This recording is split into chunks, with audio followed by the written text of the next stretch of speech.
of my state government of Tamil Nadu. Thank you, sir. Honorable Member Shrimati Navneet Rana ji. बहुत बहुत धन्यवाद अध्यक्ष महोदय. During the presentation of Union Budget 2021 in the Lok Sabha on 1st Feb, Honorable Finance Minister Srimati Nirmala Sitharaman underlined that the Banking Regulation Act would be amendment to strengthen the cooperative banks, and I'm happy that the Finance Minister has got this amendment bill. Because from last 1 year continue 1 सालों से जो complaints cooperative bank के लिए हम महाराष्ट्र से और बाकी पूरे देश में जहाँ से भी कंप्लेंट्स ये बैंकों के लिए आ रही थी, बिकॉज जो इनके अध्यक्ष थे और उनके ट्रस्टी मेंबर्स थे जो लोन इंटेंशनली दे रहे थे 20 करोड़ दे के उनका जो लोन लेकर 20 करोड़ उस पर इंटरेस्ट अपना खुद का दिखा के, और जब वो बोलते हैं कि हम डूब गए हैं तो उसको सिर्फ 5 करोड़ में निपटा के बैंक को लॉस में लाके, और अकाउंट होल्डर्स जो बैंक्स के हैं उन्हें बहुत बड़े पाइने में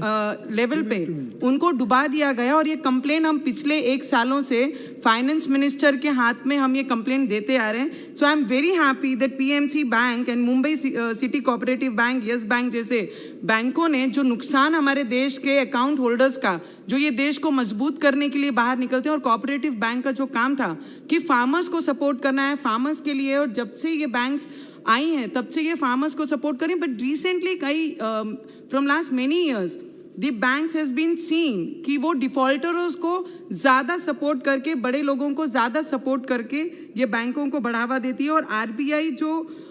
फाइनेंस मिनिस्टर ने लाया है कि आरबीआई के अंडर में महाराष्ट्र हो या कोई भी स्टेट हो, जितने भी कोऑपरेटिव बैंक्स हैं उनको इनके अंडर में देके उनका कंट्रोल ये बैंकों पे होना बहुत ज़रूरी है, क्योंकि ऐसे बहुत सारे बैंक्स अकाउंट होल्डर है ये बैंकों में जहाँ पर गरीब लोग हैं, मजदूर लोग हैं, काम करने वाले और फार्मर्स हैं. अध्यक्ष महोदय, बहुत दिन से ये मुद्दा मैं कंटिन्यू राज्य मंत्री जी को भी देती आई हूँ और फाइनेंस मिनिस्टर को भी देती आई हूँ कि अगर उनके रिजर्व बैंक का आरबीआई का इन पे अगर होल्ड रहा तो जितनी भी कोऑपरेटिव बैंक्स है जो अपनी मनमानी वो राज्य में वो डिस्ट्रिक्ट में कर रही है, तो वो उनके हाथ में 100% खुला हाथ में ना देते हुए आने वाले भविष्य में रिजर्व आरबीआई बैंक उन पे होल्ड रख के पूरा काम कर सकती है, और फार्मर्स को, गरीब लोगों को, अच्छे लोगों को लोन मिल सकेगा और उनकी मदद होगी, ना कि सिर्फ बड़े लोगों को जिनका फायदा पहुंचाने की कोशिश कई कोऑपरेटिव बैंक कर रही है, जैसे में हमारी बैंक है महाराष्ट्र की पीएमसी बैंक और मुंबई सिटी कोऑपरेटिव बैंक है.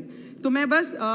मिनिस्ट्री का बहुत दिल से धन्यवाद करना चाहूँगी कि अच्छी चीज़ों के लिए और फार्मर को, और इसी बैंक के द्वारा एक और विनंती हमारे फाइनेंस मिनिस्टर और राज्य मंत्री जी यहाँ पर बैठे हैं उनको मैं करना चाहूँगी कि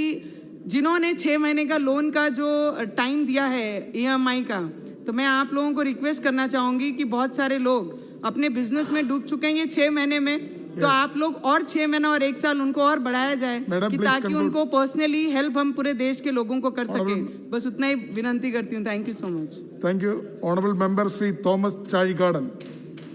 He is in